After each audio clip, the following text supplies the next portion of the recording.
Saudara-saudari, marilah kita mendengarkan renungan dengan judul Yesus ditolak di Nazaret,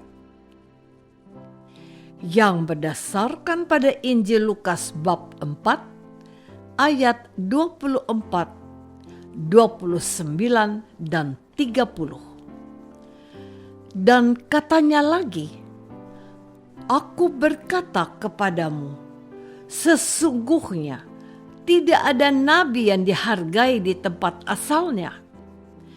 Mereka bangun, lalu menghalau Yesus keluar kota dan membawa dia ke tebing gunung tempat kota itu terletak untuk melemparkan dia dari tebing itu. Tetapi ia berjalan lewat dari tengah-tengah mereka, lalu pergi. Dalam nama Bapa dan Putra dan Roh Kudus. Amin.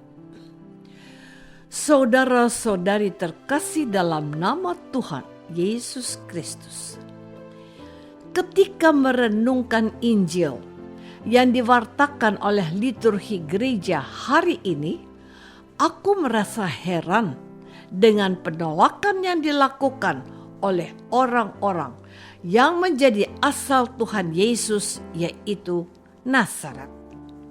Menurut pendapatku, seharusnya mereka itu bangga akan kehadiran Nabi Yesus di antara mereka. Salah seorang dari warga kampung Nazaret menjadi sosok yang dikagumi dan dihormati orang-orang Yahudi dari berbagai tempat. Tetapi mengapa Yesus justru ditolak orang-orang sekampungnya? Orang-orang dari kota Blitar bangga pada sosok Soekarno, Presiden pertama Indonesia. Mereka bahkan memberikan hormat yang besar setelah dia wafat. Orang Pacitan bangga punya seorang Presiden SBY. Orang Makassar bangga pada sosok Habibie. Orang Solo bangga pada Presiden Jokowi. Jadi wajar saja kalau saya heran pada sikap orang-orang Nazaret yang menolak kehadiran Yesus. Ternyata alasan mereka adalah agar Yesus juga melakukan mujizat yang dibuatnya di berbagai tempat di tempat asalnya, agar mereka yakin. Namun, Yesus tidak ingin memenuhi keinginan mereka. Saudara-saudari terkasih, seorang nabi memang dihormati di mana-mana, kecuali di tempat asalnya, karena mereka meragukan tentang jati dirinya. Hal itu juga terjadi di masa sebelumnya. Elia, nabi besar itu justru tampil untuk seorang janda dari Sarfat, yaitu perempuan bukan dari orang-orang Israel. Elisa menyembuhkan dan mentahirkan seorang Naaman, penderita kusta. Dia saja yang ditahirkan oleh Elisa. Padahal di Israel ada banyak orang yang menderita kusta. Tuhan Yesus mau mengingatkan mereka bahwa Allah bertindak menurut kehendak-Nya, supaya orang melihat karyanya dan memuliakan Dia. Orang-orang Nazaret itu tahu dan mendengar segala sesuatu yang sudah dikerjakan oleh Yesus. Bukannya bangga karena saudara mereka disanjung dan dipuja serta dihormati banyak orang, melainkan mereka malah meragukannya. Mereka menuntut pembuktian yang sama supaya dilakukan Yesus di tempat asalnya. Bukankah dia hanya seorang anak tukang kayu? Bagaimana hal itu bisa terjadi padanya? Saudara-saudari terkasih, menarik untuk kita perhatikan bahwa awal dari penolakan terhadap perutusan Yesus ke tengah-tengah bangsanya Israel bermula di kota asalnya, Nazaret. Nazaret adalah sebuah kota di wilayah Galilea. Apa yang dapat diharapkan dari sini?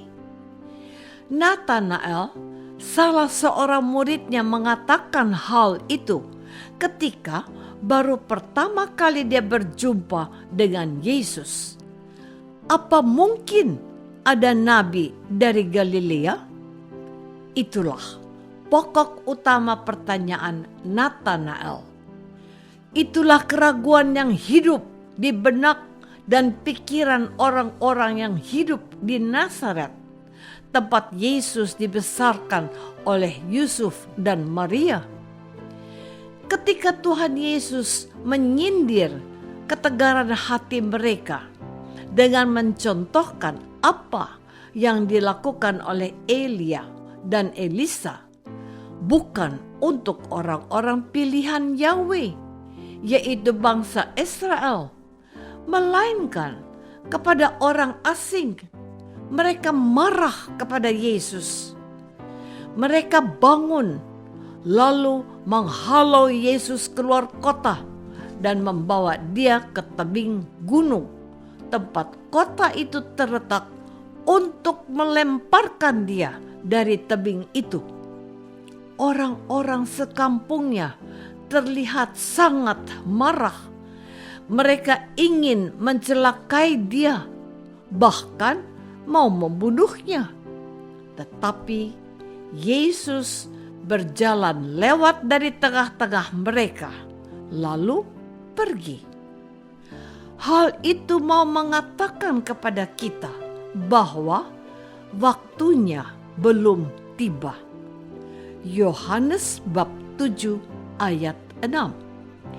Bahwa Yesus diutus untuk wafat dan menebus dosa umat manusia. Saudara-saudari terkasih, ketika kita diundang oleh gereja untuk merefleksikan dan merenungkan sabda Yesus dalam kitab suci, kita dibukakan pikiran dan hati kita untuk mengenal Yesus dengan baik dan secara pribadi. Hari-hari ini kita diajak untuk mengenal Yesus secara personal. Apakah kita menerima Yesus sebagai nabi dan juga sebagai juru selamat kita? Kita mungkin sudah membaca Injil dan merenungkannya juga, atau setidak-tidaknya kita mendengarnya dalam pewartaan gereja ketika kita merayakan perayaan Ekaristi pada hari Minggu. Tetapi, apakah ada perubahan yang menguatkan iman kita kepada Yesus yang kita imani selama ini? Apakah kita bukan menjadi orang-orang yang menolak Yesus karena tidak melakukan mujizat di tempat asalnya? Apakah kita juga mengharapkan Yesus melakukan mujizat dalam kehidupan kita? Tuhan, sudah lama aku mengikuti Engkau dan percaya kepadamu. Mengapa hidupku biasa-biasa saja? Mengapa Engkau tidak mengubah nasib kami? Apakah Engkau tidak bisa melakukan mujizat-Mu untuk keluarga kami? Dan kita menjadi orang Kristen yang mulai meragukan kebesaran kuasa Yesus dan menuntut apa yang kita inginkan dan bukan apa yang menjadi keputusan Tuhan yang harus terjadi. Apa bedanya kita dengan orang-orang yang menolak Yesus itu? Beriman artinya pasrah. Beriman berarti mengharapkan kehendak Tuhan yang terjadi, bukan memaksakan kehendak kita. Apakah aku percaya kepada Yesus dan membiarkan Dia bertindak dalam hidupku? Marilah kita berdoa. Bapa yang Maha Baik, kami percaya bahwa Yesus adalah Putra-Mu yang Kau utus untuk menebus kami orang yang berdosa ini. Tambahkanlah iman kami kepadanya. Kuatkanlah percaya kami akan Dia yang Kau utus. Dialah Yesus, Tuhan kami. Amin. Semoga kita semua selalu dinaungi dan dibimbing oleh berkat Allah yang Maha Kuasa.